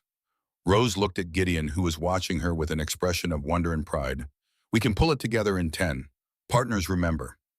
Partners, Gideon agreed, taking her hand. Harrison shook his head in amazement. I came here to talk you out of this, Gideon. Now I'm invested in making sure it succeeds. Miss Hartwell, I look forward to your presentation. After he left, Rose turned to Gideon with wide eyes. Did I just commit to creating a full foundation proposal in 12 days? You did. And you also just convinced one of the most skeptical members of our board that you're more than capable of holding your own. He pulled her close. Still think you don't know how to navigate my world? I think I just agreed to something terrifying. Welcome to partnership. It's terrifying all the way down. But Rose, he cupped her face in his hands, you were magnificent. That's who you are when you're not doubting yourself, when you're not worried about belonging or fitting in or being enough. You're a force. Rose leaned into his touch, let herself believe for just a moment that this impossible thing might actually work. We should get started on that presentation. We should, but first, Gideon kissed her again, slower this time, a promise rather than a question. When they broke apart, he said the words that would become their foundation, equal partners in everything, starting now. Equal partners, Rose agreed. Now let's go build something that proves it.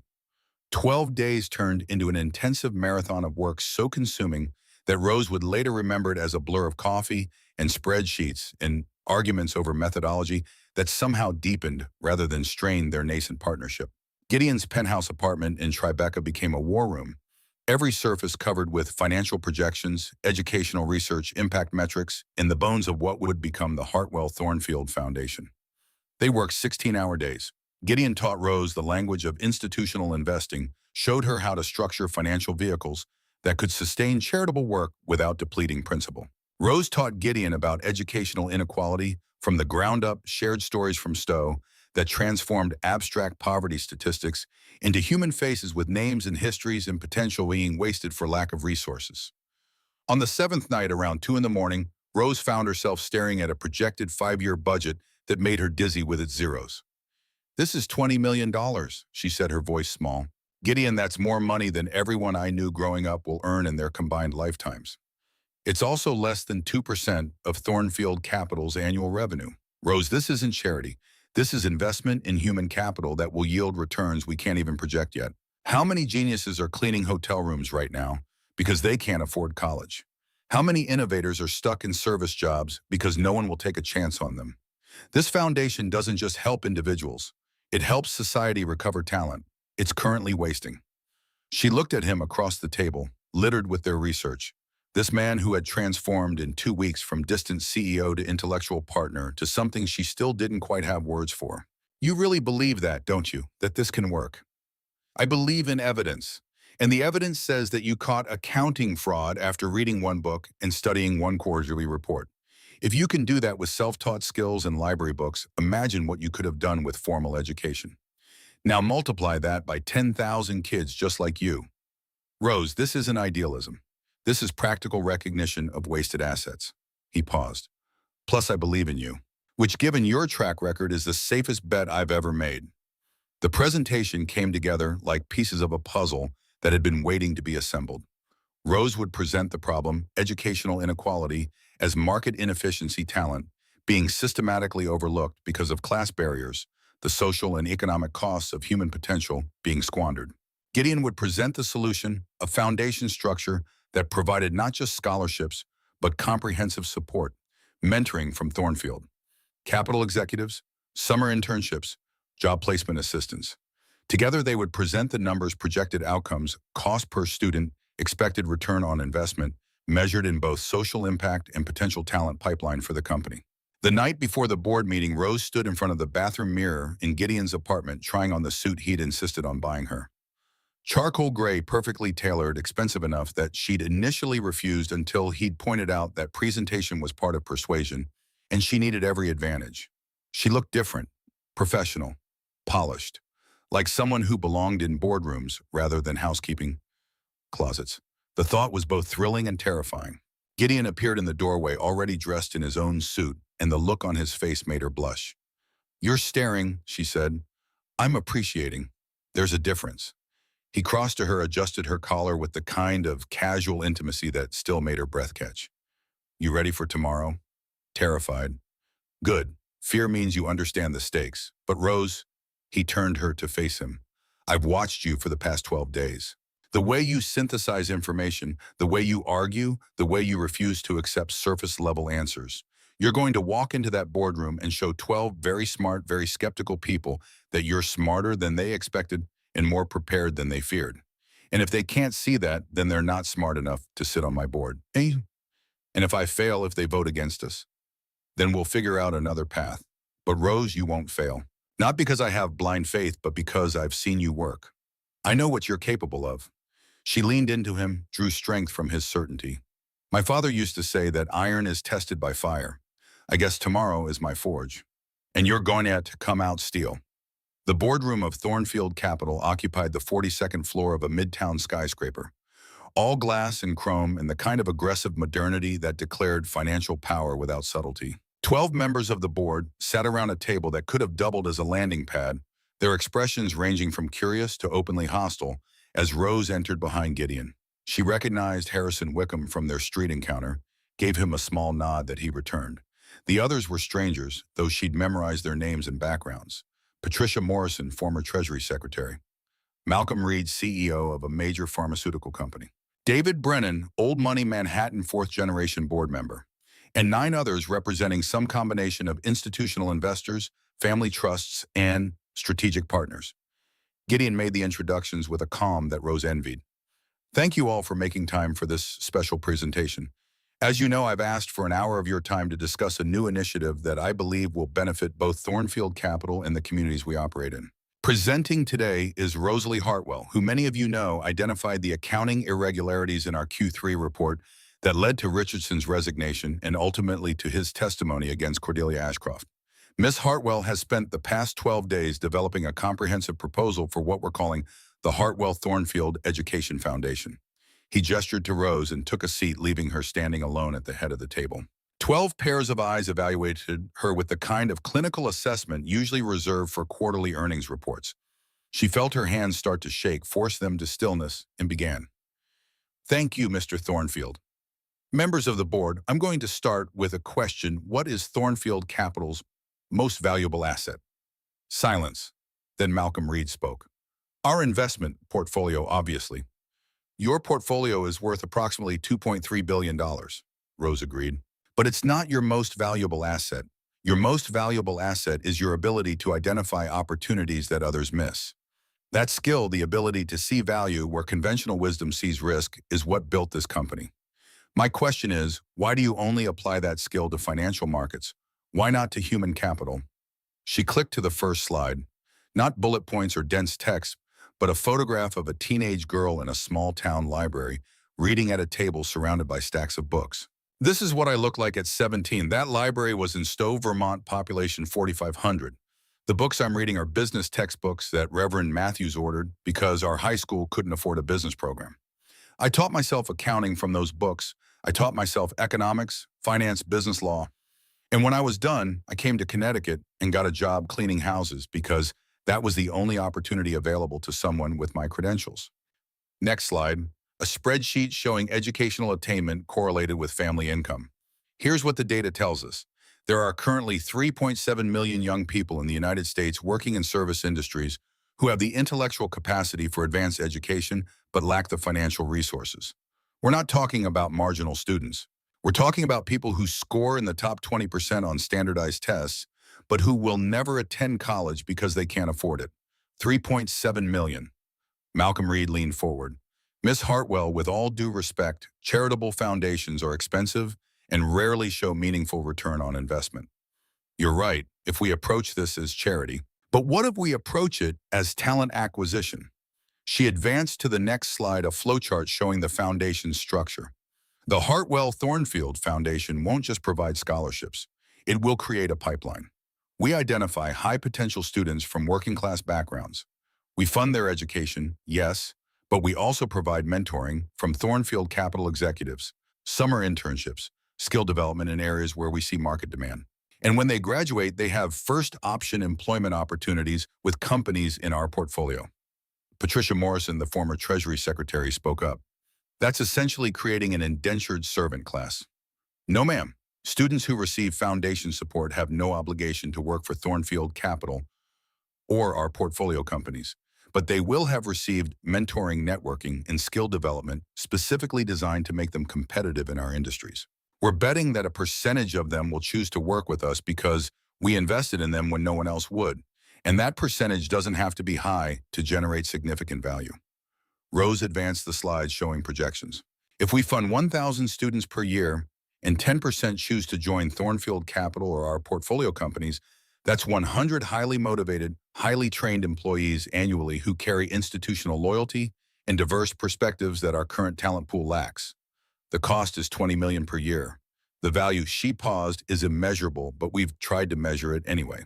Gideon took over, walking them through financial projections that showed how diverse hiring improved company performance, how employee retention rates correlated with early investment in talent development, how companies with strong social responsibility profiles attracted better investors and faced fewer regulatory challenges. When they finished, David Brennan, old money, old guard, spoke. His voice carried the aristocratic certainty of someone who'd never questioned his place in the world. This is very impressive work, both the research and the presentation, but I think we're dancing around the real issue here. He looked directly at Rose. You're not just proposing a foundation, you're proposing marriage to our CEO. And you expect us to believe this foundation isn't simply a way to legitimize what is frankly a questionable personal decision. The room went silent. Rose felt heat rising in her face, but forced herself to meet Brennan's eyes steadily. Mr. Brennan, you're right. I am engaged to Gideon Thornfield. And yes, this foundation bears both our names. But let me be very clear about something. I would advocate for this foundation whether or not I was marrying Gideon. I would believe in this mission whether or not I loved him. Because I am this mission. I am the working class kid with potential who got lucky enough to find one person, Reverend Matthews, who bothered to invest in me. And I know statistically that there are millions more just like me who won't get that lucky. This foundation isn't about legitimizing my relationship. It's about legitimizing talent that the market currently ignores. Harrison Wickham spoke up. Miss Hartwell, you caught accounting fraud that our professional auditors missed. How? Because I understand what it's like to make numbers stretch to hide problems, to present a prettier picture than reality supports. I grew up watching my mother perform financial gymnastics to keep food on the table. When I saw Richardson's report, I recognized the patterns. Desperation has a signature, Mr. Wickham. And people like me, people who've lived on economic margins, we can read that signature. Exactly my point, Wickham said. You bring perspective that none of us have. You see things we miss because you've lived experiences we haven't. That's not a liability, that's an asset. And if this foundation can cultivate that kind of diverse perspective at scale, it's not charity, it's strategic advantage. Patricia Morrison nodded slowly. I'm inclined to agree. But Miss Hartwell, I have a question. You've presented very compelling numbers about what this foundation could do for Thornfield Capital. What about what it does for you personally? Rose understood the trap immediately. If she said it would elevate her social position, she'd confirm the gold digger narrative. If she said it wouldn't benefit her, she'd sound disingenuous. She chose truth. Personally, this foundation terrifies me because it means I can't hide anymore. I can't be invisible. Every student we help will be scrutinized as evidence of whether I deserve to be Gideon's wife. Every failure will be my failure. Every success will be dismissed as Gideon's money rather than my merit. This foundation puts me in a position where I will be judged constantly harshly and often unfairly. So no, Mrs. Morrison, this doesn't benefit me personally, but it will benefit kids like I was, and that matters more than my comfort. The silence that followed felt different than before, contemplative rather than hostile. Malcolm Reed broke it. I move that we approve the foundation proposal as presented with quarterly reporting to the board on outcomes and expenditures. I second, Harrison Wickham said immediately. Discussion. Brennan looked around the table. No one spoke. All in favor, 10 hands rose. Only Brennan and one other member abstained. Motion carries. Brennan's expression was unreadable. Congratulations, Ms. Hartwell. You've just convinced this board to invest $20 million per year in an unproven initiative based on one presentation. That's impressive. Rose allowed herself to breathe for the first time in an hour. Thank you, Mr. Brennan. Don't thank me, I abstained. But there was something in his eyes that might have been respect. I'll be watching to see if your results match your rhetoric. And Miss Hartwell, he paused. I hope they do. We need more people in this industry who remember where they came from. After the board members filed out, Rose stood alone in the massive boardroom, her legs shaking with delayed adrenaline. Gideon appeared beside her, wrapped his arms around her from behind. You did it, he murmured against her hair. You just walked into a room full of billionaires and convinced them to fund your vision. Our vision. No, this was yours. I just helped with the numbers. He turned her to face him. Rose Hartwell, you are magnificent. She laughed shakily. I think I'm going to be sick. That's normal. I threw up after my first board presentation, too. You did not. I absolutely did. Right in Harrison Wickham's office plant. He's never let me forget it. Gideon cupped her face. But you know what this means, don't you? You just proved to the most skeptical audience possible that you belong here. Not because you're my fiancé, but because you're brilliant and capable and absolutely their equal. I'm not their equal. Not yet. Rose. But I will be. She straightened, felt steel forming in her spine. I'm going to make this foundation work. I'm going to show every person who doubted us that merit matters more than money, that talent exists everywhere but opportunity doesn't, and that investing in people is the smartest investment they'll ever make. And that, Gideon said softly, is why I love you. They walked out of Thornfield Capital together hand in hand, two people from different worlds who had just convinced 12 skeptics that maybe, just maybe, those worlds could be bridged. Not through charity or condescension, but through genuine partnership between equals who refused to accept that class divide was destiny. Outside, Manhattan sparkled in afternoon sunlight, indifferent to revolutions personal or professional. But for Rose and Gideon, walking toward a future neither could predict, but both were brave enough to build. The city felt like possibility. Incarnate, a place where blacksmiths' daughters could become co-founders of foundations, where billionaires could choose love over convention, where the impediment really did advance the action. They had 12 days until the wedding. 12 days to prepare for a union that would be scrutinized, criticized, and ultimately judged by a world that didn't believe people like them could make it work. Rose Hartwell, who had spent 3 years being invisible, was about to become the most visible woman in New York society, and she was ready. The 12 days between board approval and wedding day passed in a whirlwind of logistics and emotion. Rose and Gideon decided on a December ceremony 6 weeks after the proposal, 8 weeks after Gideon's illness, because waiting longer felt like giving doubt room to grow, and neither of them wanted that. The wedding would be small by billionaire standards, but revolutionary in composition. 150 guests split evenly between Gideon's world and Rose's, between wealth and working class, between those who thought the marriage was scandalous and those who thought it was inspiring. 1 week before the ceremony, an unexpected letter arrived at Gideon's penthouse. The return address was a law firm in Greenwich, and inside was an envelope sealed with the Thornfield family crest. Gideon opened it with trembling hands, while Rose watched from the couch, sensing that whatever this was, it mattered. Inside was a letter in his mother's handwriting. Margaret Thornfield had been dead for 5 years, but her words reached across that divide with perfect timing. My dearest sons, if you're reading this, it means you've finally found the courage to stop punishing yourselves and each other for accidents of fate that were never your fault. Dominic, your accident broke my heart. Not because you couldn't have children or inherit the company, but because I watched you turn bitter when you could have been free. The truth that I never had the courage to tell you while I lived, you were relieved. You never wanted the burden of legacy, never wanted to run Thornfield Capital, never wanted anything except permission to live your own life. Your injury gave you that permission, and you resented Gideon because it was easier than admitting you were grateful.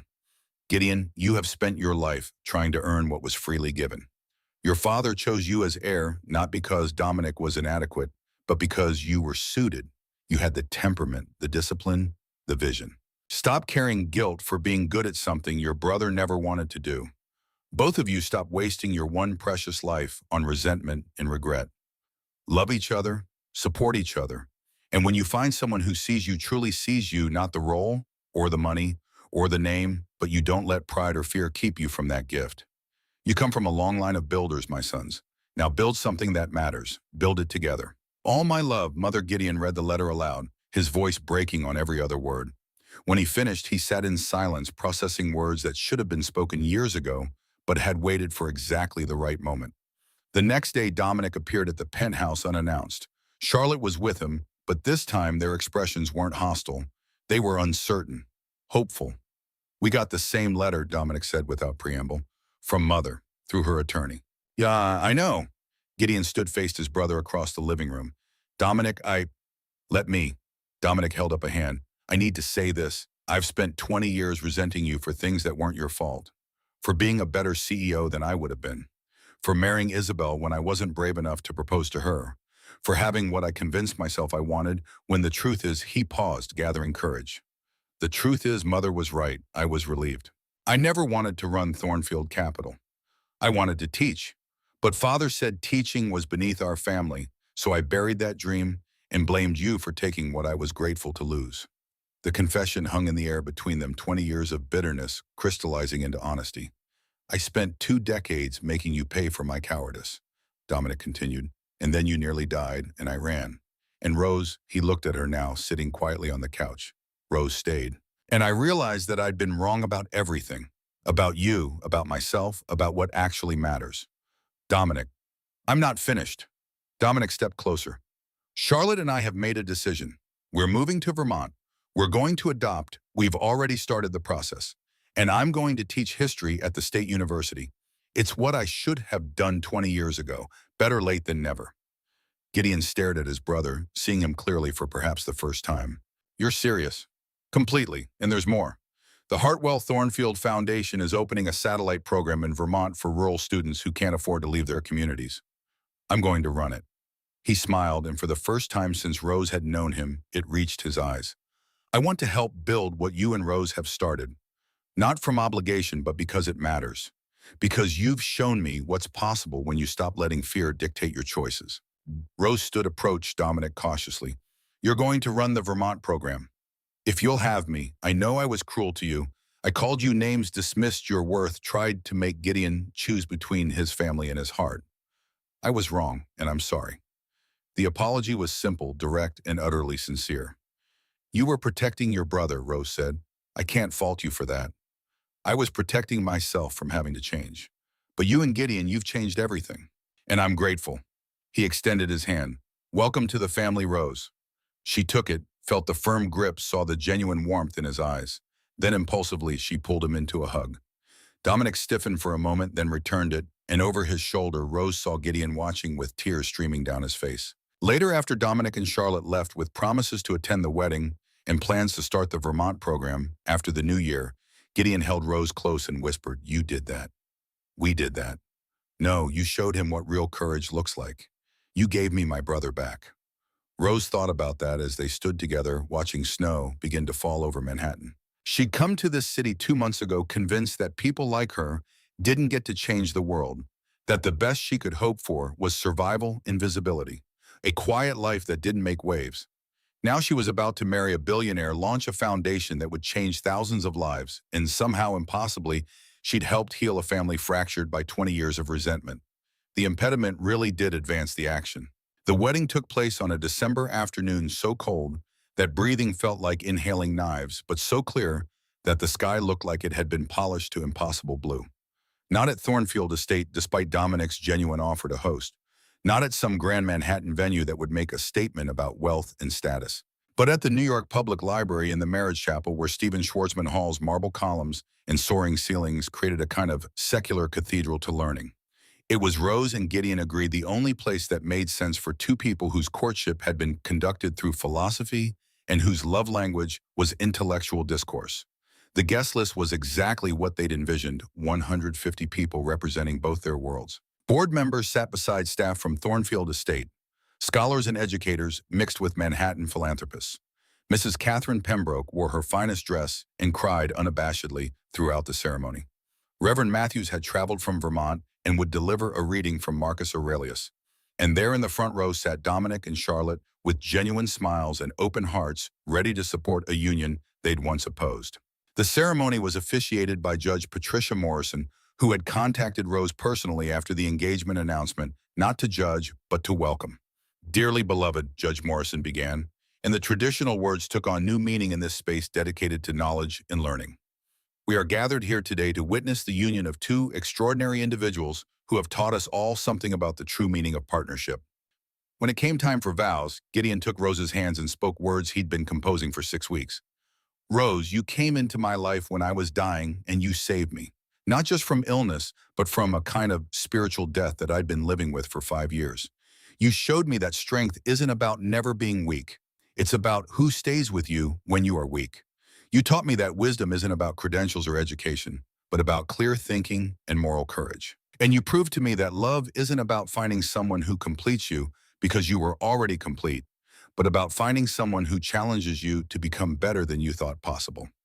Today, I don't just promise to love you, I promise to see you, to hear you, to treat you as my equal in all things. I promise to build with you, to argue with you, to learn from you. I promise that our partnership will be exactly that, a true partnership where both voices matter equally, where both perspectives shape our path, where neither of us has to diminish ourselves for the other to shine. You are my intellectual equal, my moral compass, and my partner in the truest sense. And I will spend the rest of my life being worthy of the gift you've given me, yourself freely chosen." By the time he finished, there wasn't a dry eye in the chapel, least of all Rose's. She took a shaky breath and began her own vows. "Gideon, when I met you, you were the most powerful man I'd ever encountered. CEO billionaire, all the markers of success that the world values. But that's not who I fell in love with. I fell in love with a man who was vulnerable enough to need help and humble enough to accept it. I fell in love with the person who read Marcus Aurelius with me at 3 in the morning and who valued my thoughts even when I was nobody. You taught me that belonging isn't about changing yourself to fit someone else's world. It's about finding someone who will help you build a new world together. Today, I promise you partnership. Not the kind where one person leads and one follows, but the kind where we lead together, where we challenge each other, where we build something neither of us could build alone.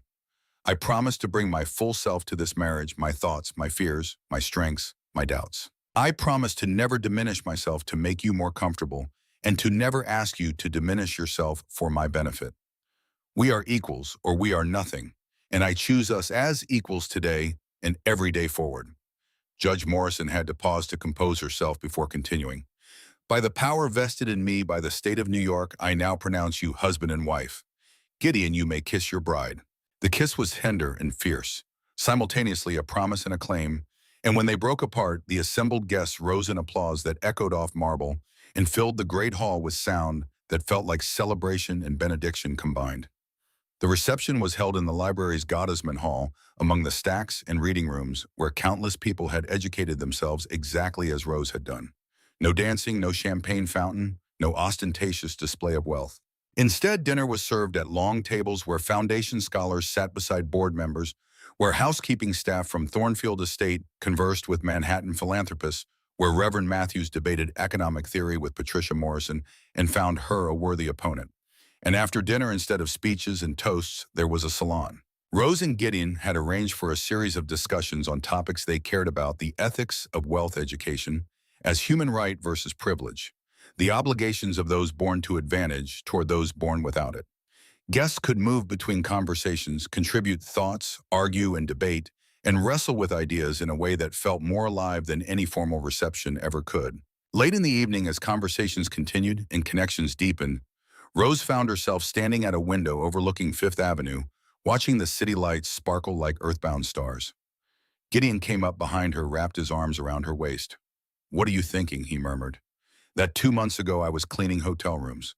Now I'm married to a billionaire and about to launch a foundation that will change thousands of lives. It's surreal." "You're not just launching the foundation, Rose. You're co-CEO of Thornfield Capital as of tomorrow morning. We signed the papers this afternoon." She turned in his arms, shocked. "What? Equal partners in everything? That was the promise. You proved to the board you could think strategically, catch problems they missed present, complex ideas persuasively. Why wouldn't I want you helping run the company? He kissed her forehead. Besides, you're better at reading people than I am. You'll make us better. Gideon, I don't have an MBA. I don't have any formal business training. You have something better. You have the ability to see clearly, think independently, and refuse to be intimidated by convention. That's worth more than any credential. He paused. But if you want formal education, we can arrange that too. NYU has an excellent executive MBA program. Or Harvard if you prefer. Equal partners means equal investment in each other's development. Rose leaned into him overwhelmed. I love you. God help me, but I love you so much it terrifies me. Good. Love should be a little terrifying. It means the stakes are high enough to matter. He pulled back to look at her. Rose Thornfield, are you ready to go change the world with me? Rose Thornfield. She tested the name, felt it settle into her identity like a key into a lock. Yes, let's go change everything. The wedding night was spent not in some lavish hotel suite, but in Gideon's Tribeca apartment, surrounded by the research and plans that had consumed them for weeks. They sat by the floor-to-ceiling windows, watching snow fall over the city, talking about the future they would build together. Tell me something, Rose said, curled against Gideon on the couch. What do you want this foundation to become? 5 years from now? 10 years? Gideon considered the question seriously. I want it to be so successful that other companies copy the model. I want impact investing to become the norm rather than the exception. I want talent to be recognized regardless of where it comes from. And I want he paused. I want our children to grow up in a world where a blacksmith's daughter and a billionaire's son can meet as equals, where your story isn't remarkable because it's rare, but unremarkable because it's common. Our children, Rose repeated softly. We haven't talked about that. We're talking about it now. Gideon's hand found hers, interlaced their fingers. Do you want children? Yes, someday, when we're ready. She smiled. Though I have to warn you, any daughter of mine is going to be formidable. Any daughter of ours, Gideon corrected, is going to change the world.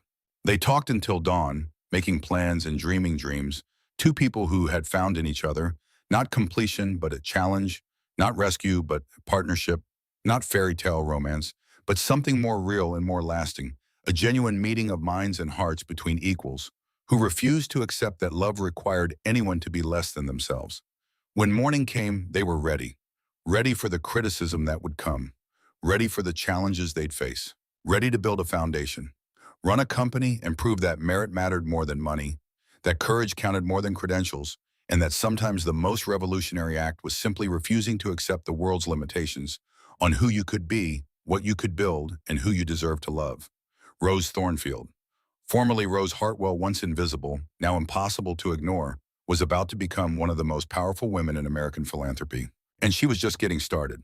18 months later, Rose stood in the lobby of the newly opened Elias Hartwell Center for Educational Excellence in Stowe, Vermont, watching the first cohort of students arrive for the foundation's inaugural residential program. The building was beautiful in its simplicity. Modern architecture that respected the surrounding mountains. Large windows that brought Vermont's landscape inside classrooms, equipped with technology, but designed to feel welcoming rather than intimidating. Above the main entrance, carved into local granite, were words from Marcus Aurelius. The impediment to action advances action. What stands in the way becomes the way. Rose was 8 months pregnant, her belly round, and pronounced beneath the professional dress she'd learned to wear comfortably.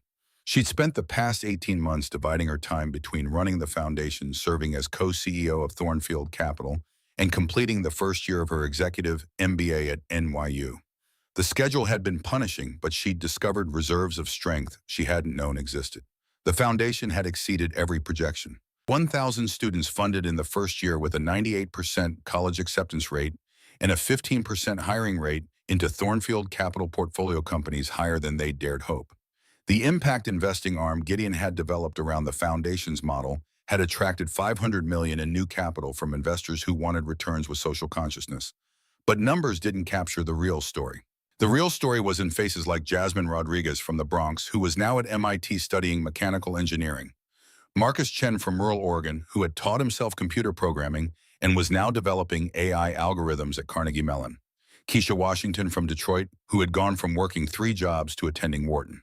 And the critics who had predicted scandal and failure, and the inevitable collapse of a marriage between unequals had been forced to confront results that spoke louder than their prejudice. Gideon appeared at her elbow, his hand finding the small of her back in a gesture that had become automatic. Tired, overwhelmed, in the best way. She watched a teenage girl from rural Kentucky stare wide-eyed at the center's library, at shelves full of books that were hers to read, to learn from, to use as launching pads for dreams society said were beyond her reach. That was me 18 months ago. No, Gideon corrected gently. That was you 18 years ago. 18 months ago, you were already the woman who would build this. He gestured to the center, to the students, to everything they'd created together. Dominic and Charlotte arrived with their two adopted sons, Marcus, age 6, and David, age 8. Both boys had come from Vermont's foster system, had found a home with parents finally ready to embrace the life they'd always wanted. Dominic had been teaching for a year now, running the Vermont satellite program, and the transformation in him was remarkable.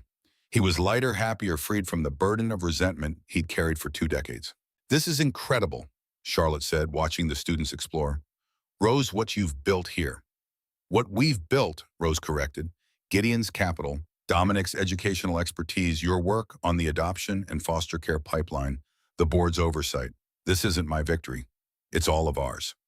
That evening, after the opening ceremonies and the tours and the parents' tearful goodbyes, a special event took place.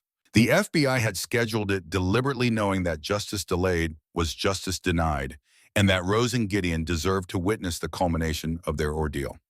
At the federal courthouse in Hartford, Connecticut, Cordelia Ashcroft stood before Judge Patricia Morrison, the same woman who had officiated Rose and Gideon's wedding, to receive her sentence.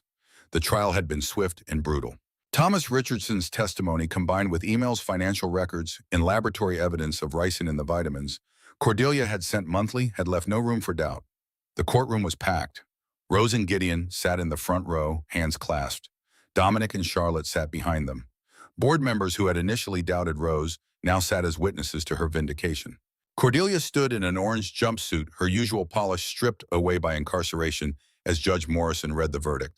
Cordelia Ashcroft, you have been found guilty of attempted murder, conspiracy to commit fraud, and multiple counts of assault with a deadly weapon.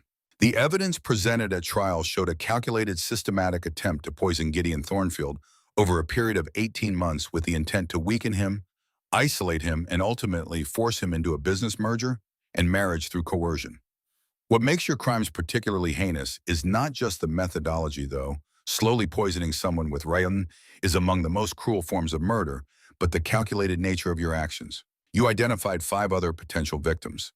You had plans, timelines, strategies for each. This wasn't a crime of passion. This was a business plan where human lives were merely obstacles to corporate expansion. However, your plan failed because of one person you didn't account for. Judge Morrison looked directly at Rose.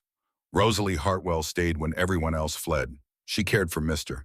Thornfield, noticed inconsistencies in his symptoms, investigated the vitamins you sent, and ultimately uncovered a conspiracy that could have killed not just one man, but potentially 6.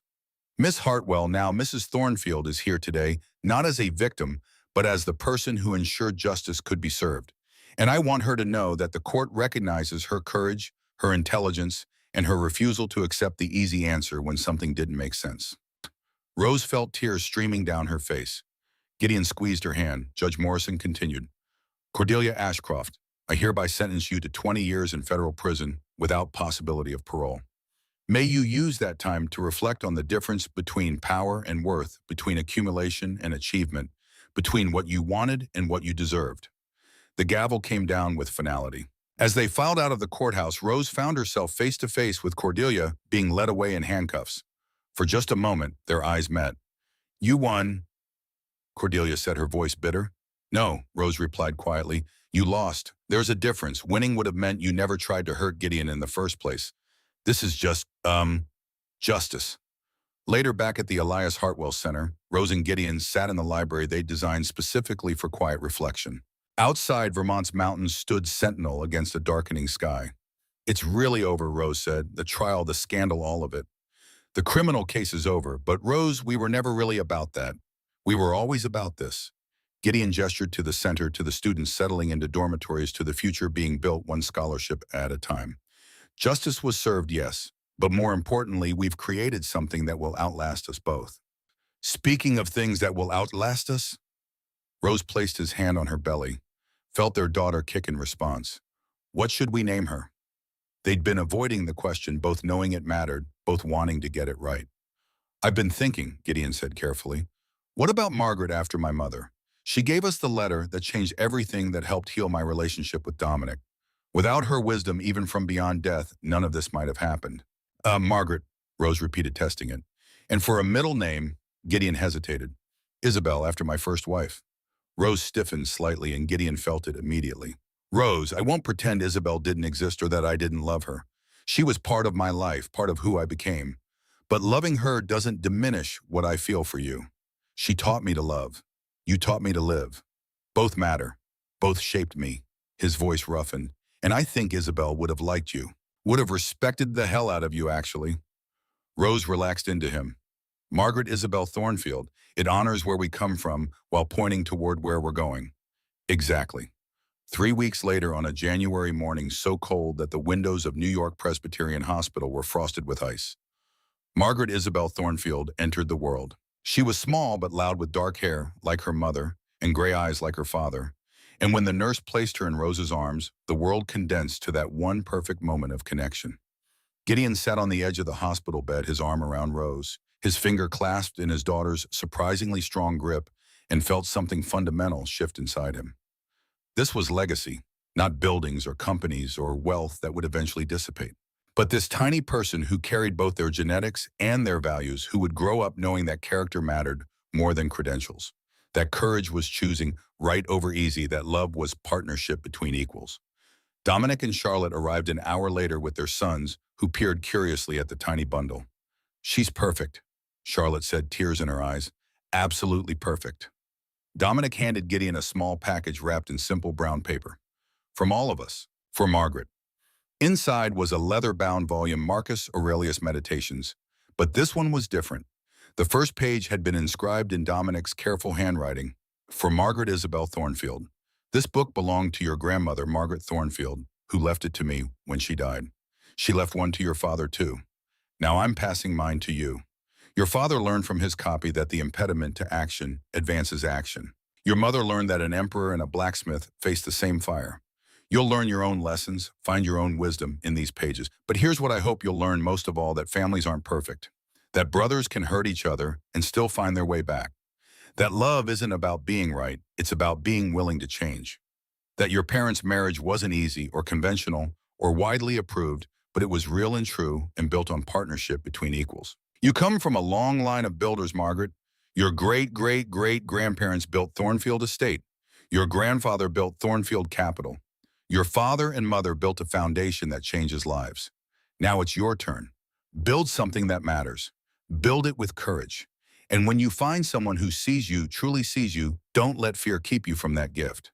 Love, Uncle Dominic. Rose read it twice, tears streaming down her face, then looked at Dominic with such gratitude that he had to look away. Thank you, she whispered. This is thank you. You gave me my brother back, Dominic said simply. It's the least I can do. 5 months later, on a June evening, warm and perfect, the Hartwell Thornfield Foundation held its first annual gala. Not a fundraiser, the foundation was fully capitalized, but a celebration of the first year's results and an announcement of expansion plans. The venue was the New York Public Library, where Rose and Gideon had married, and the guest list was the same revolutionary mix of scholars and CEO students and philanthropists, housekeepers, and hedge fund managers. Rose stood at a podium, Margaret asleep in a bassinet beside Gideon in the front row, and addressed the assembled crowd.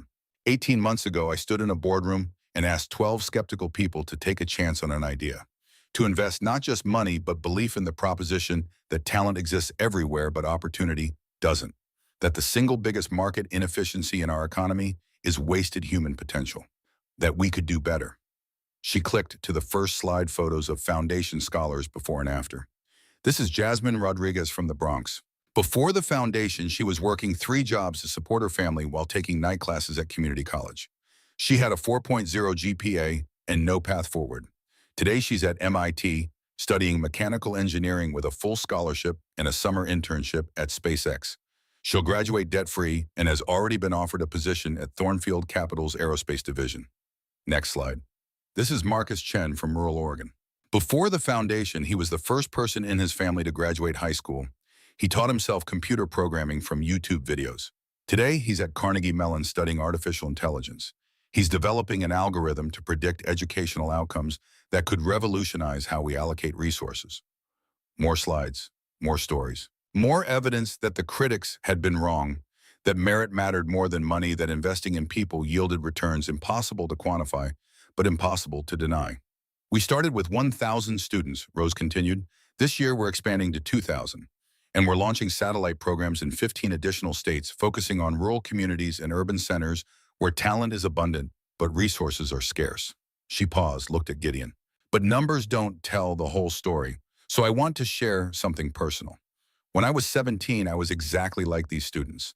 I had potential, but no path. I had intelligence, but no opportunity. I got lucky. One person, Reverend Matthews, took a chance on me. One person believed I was worth the investment. Rose's voice thickened with emotion. This foundation exists because I know intimately what it feels like to be invisible. To have the world look past you because your potential doesn't match their expectations. And I know what it feels like when someone finally sees you. When someone believes you're worth the investment, worth the risk, worth the chance. She looked out at the audience, found the faces that mattered.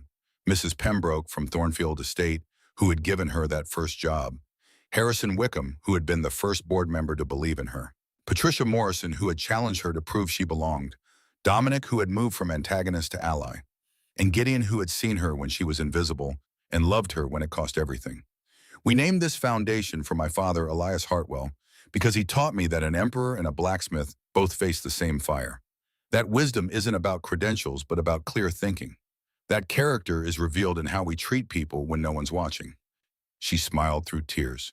But we could just as easily have named it for all of you, for every person who took a chance on someone who didn't fit the conventional mold, for everyone who saw potential where others saw only limitations, for everyone brave enough to believe that merit matters more than pedigree. She clicked to the final slide, a quote from Marcus Aurelius. Waste no more time arguing what a good man should be. Be one. My father used to say that philosophy without action is just pretty words. So here's my challenge to everyone in this room. Don't just applaud this work. Join it. Not with your money, we're fully funded, but with your time, your mentorship, your willingness to see talent in unexpected places. Hire a foundation scholar. Mentor a student. Challenge your own assumptions about who deserves opportunity. Be the person who sees someone when they're invisible. Be the person who stays when others run. Be the person who invests in potential rather than proven track records. She paused. Be the good that Marcus Aurelius talked about, not by arguing about it, but by doing it. The applause that followed was thunderous, but Rose barely heard it. She was looking at Margaret asleep in her father's arms and thinking about the world this tiny person would grow up in.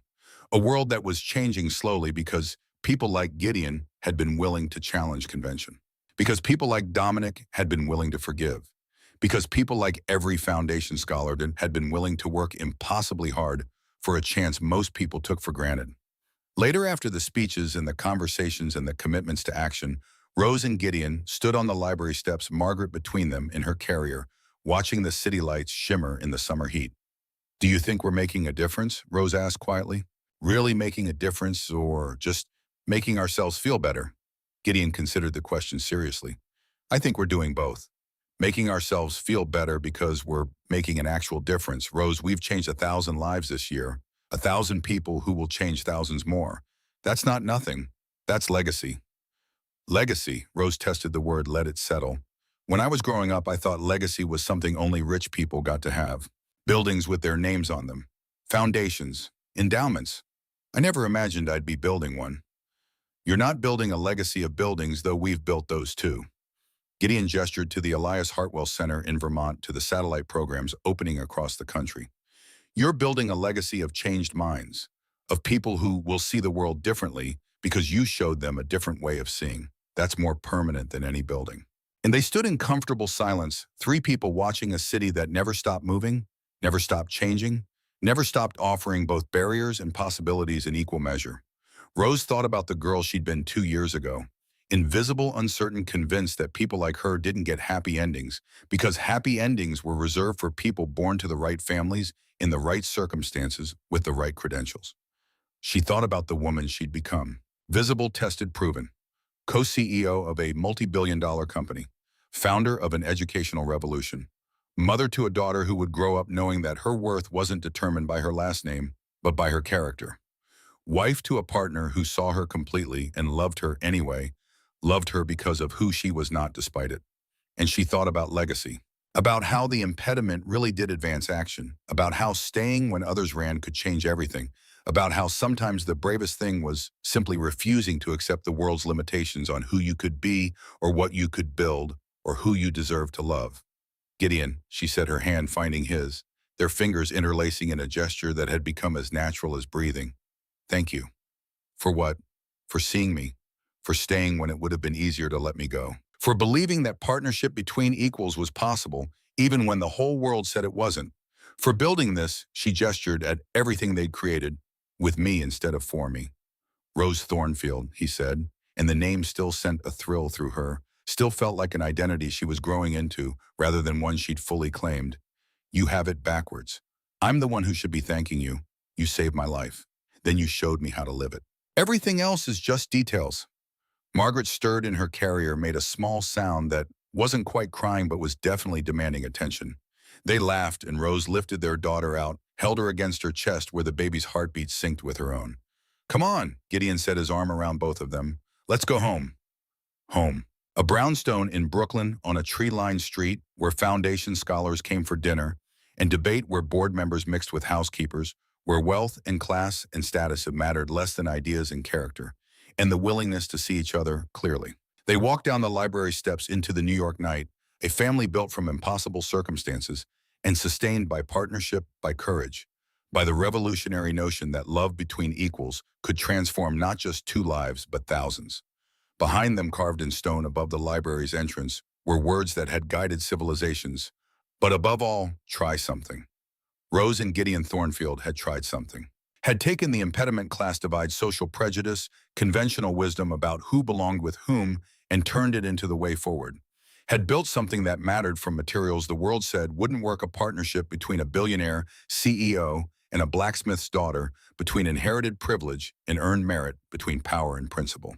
And in building it, they had proven what Marcus Aurelius had known 2,000 years ago, and what every person who'd ever fought for love or justice or simple human dignity had discovered, that the obstacles are the path that character is revealed in crisis, and that sometimes the most radical act is simply refusing to accept the world's limitations on what's possible. The maid who had stayed when everyone else fled had become the woman who showed the world a different way forward. The CEO who had nearly died alone had learned that wealth without connection was poverty of the worst kind. Together they had built a legacy not of buildings or bank accounts, but of changed lives and transformed possibilities. 2 years after an October night, when Rose Hartwell chose to stay and Gideon Thornfield chose to see her, they stood on library steps in June twilight with their daughter in their arms, in a foundation changing thousands of lives, and a marriage that had survived every criticism and emerged stronger. They had tried something, and in trying they had changed everything.